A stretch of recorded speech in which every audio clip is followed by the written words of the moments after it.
Bonjour à tous, j'espère que vous allez bien. Donc si vous êtes sur cette vidéo, j'en déduis qu'aujourd'hui vous avez envie d'apprendre le trading et comprendre tout l'écosystème des marchés financiers. Ça tombe bien, c'est le sujet du jour et aujourd'hui ce sera du coup l'introduction au marché financier. Alors entrons tout de suite dans le vif du sujet, qu'est-ce que le trading ?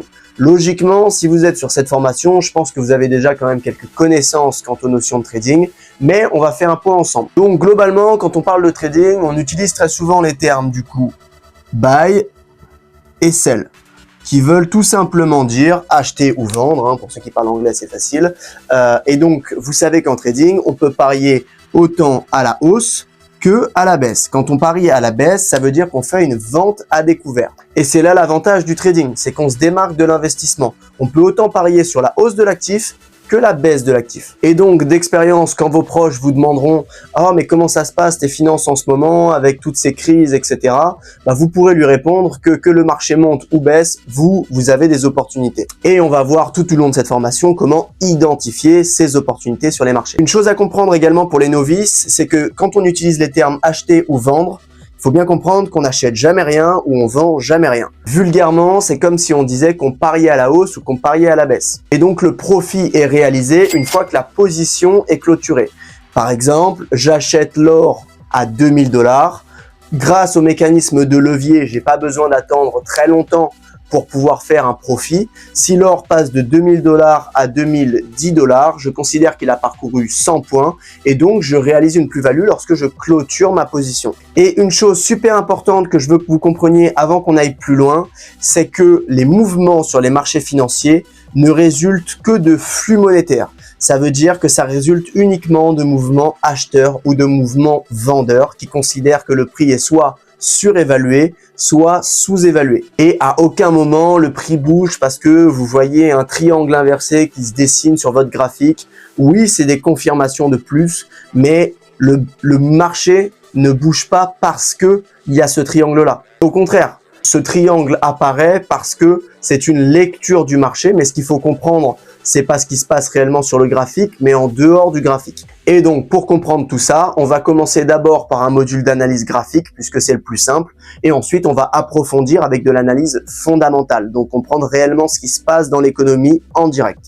Et attention, pour les amateurs d'analyse graphique, je ne blâme pas du tout l'analyse graphique, bien au contraire, on est les premiers à l'utiliser, mais pour déterminer un point d'entrée, pour avoir des confirmations de plus. Mais c'est pas l'analyse graphique qui me donne réellement ma tendance. Exemple tout bête, l'analyse graphique, c'est regarder ce qui se passe sur mon graphique. L'analyse fondamentale, c'est essayer de comprendre ce qui se passe dans l'économie en temps réel. Je vous donne un exemple tout simple que tout le monde peut comprendre. Si c'est la crise, que c'est la guerre, normalement, les valeurs refuges augmentent. Même si j'ai un setup graphique excellent qui me dit que l'or va descendre dans les prochaines semaines, je sais que l'écosystème actuel a peur et donc achète des valeurs refuges, ça, typiquement, c'est privilégier l'analyse fondamentale à l'analyse graphique. Si j'insiste là-dessus, c'est parce qu'il y a énormément de personnes qui se limitent à l'analyse graphique, qui voient pas plus loin que le bout de leur nez, qui parfois se retrouvent bloqués sur le marché alors qu'ils prennent des positions qui sont complètement irrationnelles. Je sais que pour ceux qui viennent d'arriver, qui n'ont aucune connaissance, ça a l'air d'être un petit peu du chinois, mais vous allez voir que c'est vraiment super simple. Il y a quelques notions à retenir. Et globalement, vous allez voir que une fois que vous les avez saisies, c'est vraiment répétitif. Globalement, quand vous vous connectez sur une plateforme comme TradingView, que vous voyez là, vous retrouvez un graphique et vous voyez que le graphique se constitue de bougies. Ces bougies, c'est ce qu'on appelle des chandeliers japonais. Un chandelier japonais, ça ressemble en moyenne à ça. Alors, ça peut avoir plein de formes différentes, mais globalement, vous avez ici le corps de la bougie, que vous voyez juste ici, donc les petites extrémités, c'est ce qu'on appelle les mèches. Les mèches, à quoi ça correspond? Les mèches, ça représente la distance que le prix a parcouru dans une certaine unité de temps. L'unité de temps, c'est ce qu'on appelle la time frame. Globalement, vous pouvez avoir un graphique comme vous voyez là, c'est-à-dire que chaque bougie représente une minute, en 5 minutes, 15, 30, 1 heure, 4 heures, une semaine, un mois, peu importe. La mèche représente la distance qu'a parcouru le prix durant cette unité de temps. Globalement, on va dire que là, on a une bougie qui est en M15. Donc, pendant 15 minutes, le prix est monté jusque-là et descendu jusque-là. Maintenant, à quoi correspond le corps de la bougie? Alors, ça va dépendre de si on est en tendance haussière ou baissière. Là, on va prendre l'exemple simple d'une tendance haussière. Donc globalement, notre graphique ressemblait à ça. Et puis, il a fait ça. À quoi ça correspond? Le bas, juste ici, cette zone-là, c'est le prix auquel la bougie a ouvert. Donc, c'est-à-dire qu'à la fin des 15 minutes de la bougie précédente, on a eu l'ouverture de la bougie suivante. Et donc, le prix a ouvert à ce niveau-là et il a fermé à ce niveau-là. Donc oui, il est monté jusqu'ici et il est descendu jusqu'ici à un moment, mais la taille du corps de la bougie se détermine par le prix d'ouverture et le prix de fermeture de la bougie pendant la période donnée, donc pendant la time frame, donc de 15 minutes. Ensuite, vous verrez que sur votre graphique, la plupart du temps, vous allez avoir des bougies qui sont vertes ou qui sont rouges. Les bougies vertes, c'est quand le prix augmente. Les bougies rouges, c'est quand le prix descend. Juste pour qu'on soit bien d'accord, la time frame, donc ça, c'est un terme technique que vous devez retenir. Vous pouvez dire TF quand vous voulez aller plus vite. C'est donc chaque bougie qui représente une unité de temps. Là, par exemple, nous, on va se faire un graphique comme ça. Hop, tac, tac, tac, tac, tac.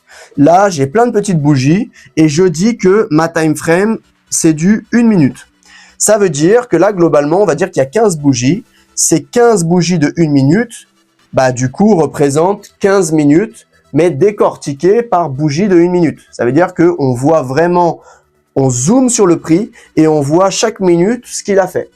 Évidemment, si j'avais mis maintenant une time frame en 15 minutes, j'aurais pas 15 petites bougies, évidemment, là c'est logique, j'en aurais une seule. L'avantage de la time frame, c'est que ça vous permet de voir sur plusieurs échelles de temps ce que le prix a fait. Et donc nous, notre objectif sur les marchés, c'est de comprendre justement ce que le prix a fait et surtout ce que le prix va faire. On regarde ce qui s'est passé dans le passé pour comprendre ce qui va se passer dans le futur. Et vous allez voir que tout au long de cette formation, je vais vous donner plein de techniques pour apprendre à comprendre les mouvements de prix.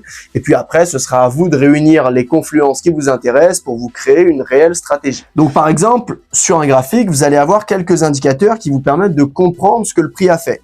Par exemple, tout à l'heure, je vous parlais des mèches et du corps de la bougie. Mais si vous voyez une bougie, par exemple, on va dire que celle-là, elle est verte et elle est comme ça. Elle est juste comme ça. Il n'y a pas de mèche. Qu'est-ce que ça veut dire? Donc, elle est verte. Qu'est-ce que ça veut dire? Tout simplement, ça veut dire que durant cet intervalle de temps, on va dire encore une fois 15 minutes, M15, pendant 15 minutes, il n'y a eu que des acheteurs sur le marché. Globalement, c'est plutôt un signal d'achat. Donc, on peut en déduire que la prochaine bougie, il y a de grandes chances qu'elle soit plutôt favorable. Ça veut rien dire, on peut pas se limiter à une confluence. Mais globalement, si ça avait été une bougie rouge, il n'y aurait eu que des vendeurs pendant une période de 15 minutes.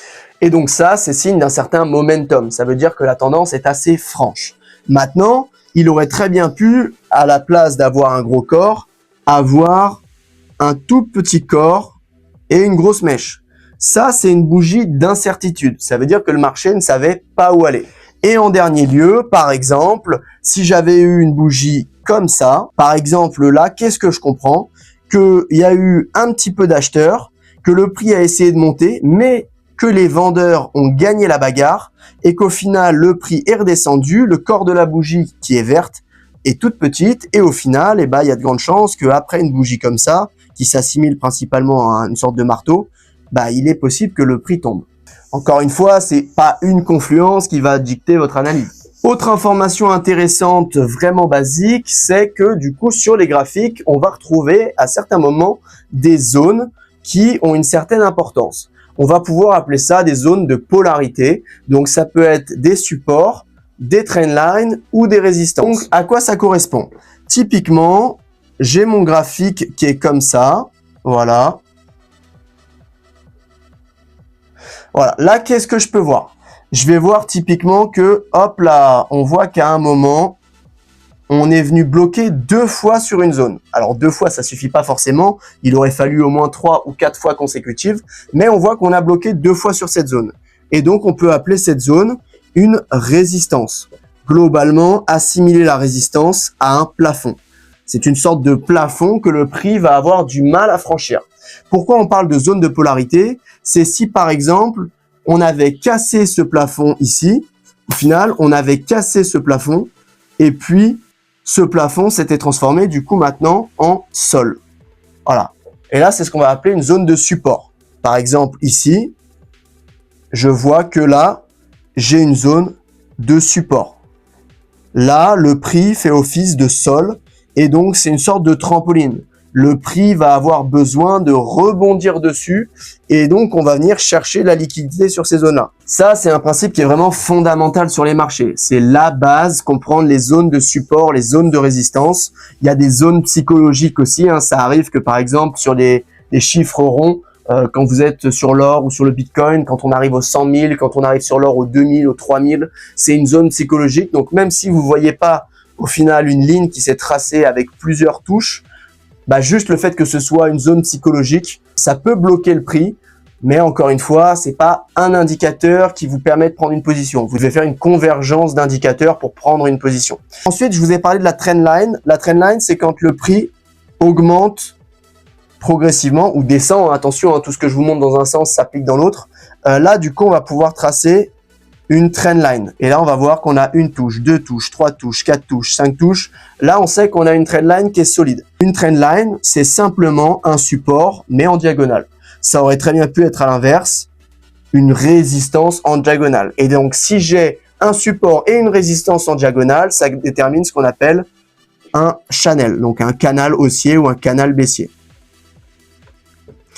Et donc là, ça, c'est une trendline. Donc là, vous avez déjà la possibilité de déterminer les zones de support, de résistance, les trendlines, les channels. Et vous allez pouvoir aussi apprendre à comprendre les bougies et les informations qu'elles vous transmettent. À bientôt dans la prochaine vidéo.